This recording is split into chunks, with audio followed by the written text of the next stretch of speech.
Hello and welcome to the Upside Down Shack. Today, this video is going to be a pretty crazy 2-in-1 video. We're going to be talking about the official runtimes for Season 5 of Stranger Things, Volume 1 in particular, as they were recently just shared by Ross Duffer on Instagram. And then we're going to be talking about the budget of Stranger Things Season 5, which was also just recently reported by a variety of news sources. So we're not going to waste any more time. We're going to get right into this, starting with the runtimes of Volume 1 of Stranger Things, shared by Ross Duffer in this video I'm going to put on the screen right here.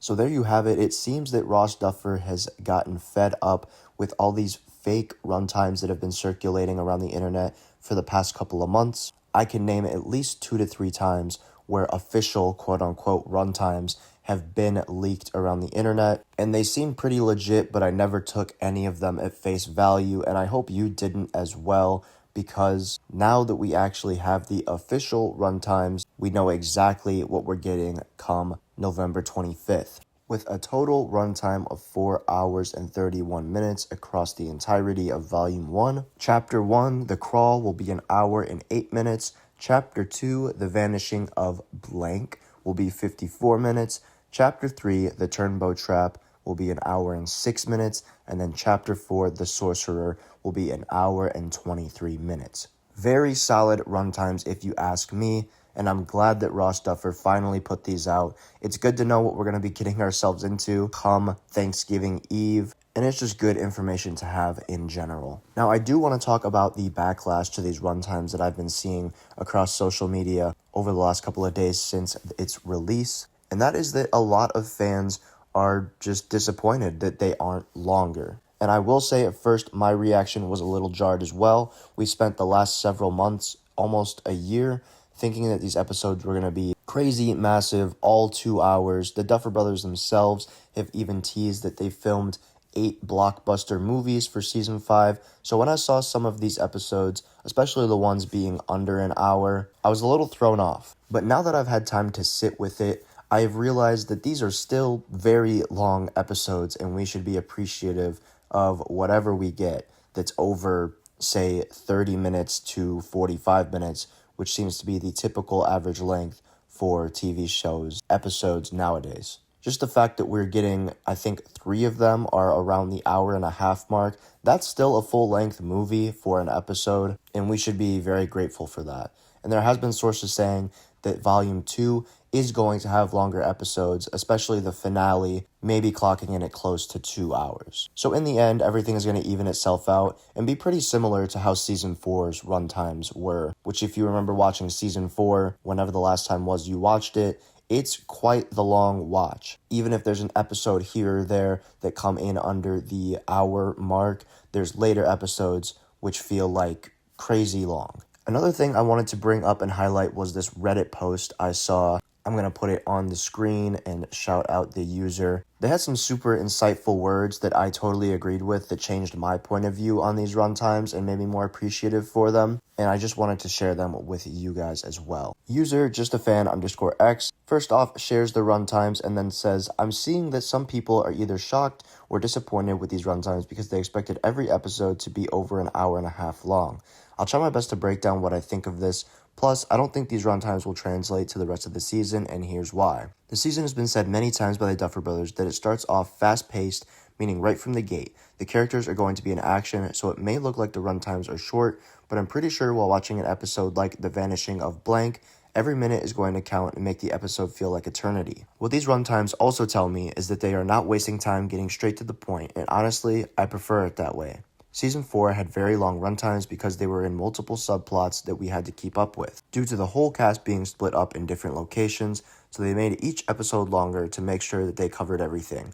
But now that everyone is back in Hawkins, we don't have to track down 3 to 4 different storylines because everyone is on the same mission in the same location, just like Seasons 1 and 2. Volume 2 may be longer due to the fact that it may need more time to react to whatever happens at the end of Volume 1. For example, if certain characters get split up or die, to create and develop its own story plot. The finale is most likely going to be the longest episode due to it standing on its own. I expect at least an hour and 45 runtime for this episode, but they may not even need that much time depending on what happens in Volume 1 and 2. But I'm taking in the fact that this being the final season, they will want to finish up everyone's story in one big epilogue, so the runtime may or may not be this long, depending on who needs it.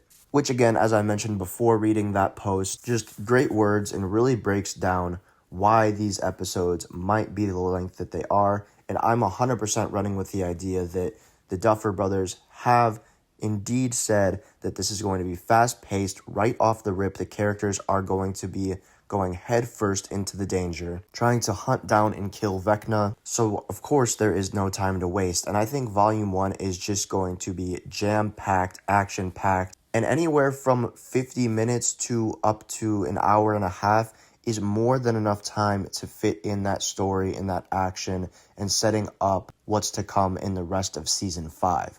Especially if it is beat to beat to beat and all of the characters are together, the timing of these episodes is going to feel a lot different. If you think back to Seasons 1 and 2 when all the characters are in the same place, whether they be looking for Will or in Season 2 trying to cover up 11, Will's issues coming back, all of that hoopla, it's all one mission centralized in one place. Whereas this Redditor mentioned in Season 4, everybody is all over the place and they eventually have to meet up. It's like an Avengers movie, hence the longer runtimes. And I feel like Season 5 is going to be that sweet spot in between the runtimes of the first two seasons and Season 4. Because the longer episodes worked, and there's still a lot of story to tell to wrap up the fifth and final season of the show, but having all the characters in one place centralized on one focused mission will definitely bring those runtimes down a little bit, and I still have no doubt that these episodes are going to be action-packed, and they might even feel like they are longer due to that. So there you have it. That is my section of the video on the runtimes. I'm very excited that we got this, and I hope you are as well. Now let's move on to the reported budget of Stranger Things Season 5, which is absolutely crazy. So the budget of Stranger Things Season 5 is just astronomical. Now, I've been seeing this everywhere over the last week or so. I don't know if it has been officially reported or if this is a rumor, but even if it is a rumor, it seems pretty rooted in fact. And that reported budget number is $480 million. Not 48 million, 480 million. 20 million shy of $500 million, making it one of the expensive, if not the most expensive season of TV ever. With that $480 million being more than the budget of some of the highest budget Hollywood films ever, which, mind you, those are movies such as The Avengers, which is the highest grossing movie of all time, with several countless A-list actors in it, just to put it into perspective for you. And then it breaks down a little bit per episode. That is roughly $60 million an episode, which again, to put it into a different perspective, Season 4, which again was the craziest and biggest season of Stranger Things to date, that budget was $270 million, with the cost per episode coming in at around $30 million. So they 2.5 times the budget for Season 5 from Season 4. And then to take it all the way back to Season 1, Season 1's budget per episode was around $6 million per episode, bringing in the total budget of less than $30 million. It got upped to $10 million an episode for Season 3. Now, those budgets are worlds away from each other, and I mean, it only makes sense because the show has just gotten bigger, better, more grandiose, more effects, longer episodes ever since Season 1's debut. But it is still just so crazy to see that number, almost $500 million on a TV show. And if you did watch the entire portion of the segment before this, talking about the runtimes, I think this is just another indicator that these episodes, even though they aren't going to be as long as we thought they may be, that they dumped everything into these episodes. So while they might not be 2 hours long feature length, they have the budget and probably the production and the technicalities of feature-length films, which I think is what the Duffers were saying all those months ago, saying that they made 8 feature-length films. Because if nothing, the budget definitely shows for it. And I know this is a little weird reporting on the budget. Oh, it's just a number. Why do we care? It just gets me that much more excited for season 5. We knew it was going to be a crazy season. We knew it was going to be a big finale. They were going to wrap up everything nice and clean. But seeing that they dumped almost $500 million into it means, one, that Netflix fully trusts the Duffer Brothers and their vision for this 5th and final season that is going to have so many eyes on it, that they put a ton of money into it. And 2, it also means that they probably had free reign to do a lot of crazy things on set, which is going to come across as amazing on our screens come release day. Again, it just gets me so excited knowing what all went behind the scenes into this season. I think we're going to see some crazy stuff in season 5, blowing season 4 out of the water probably.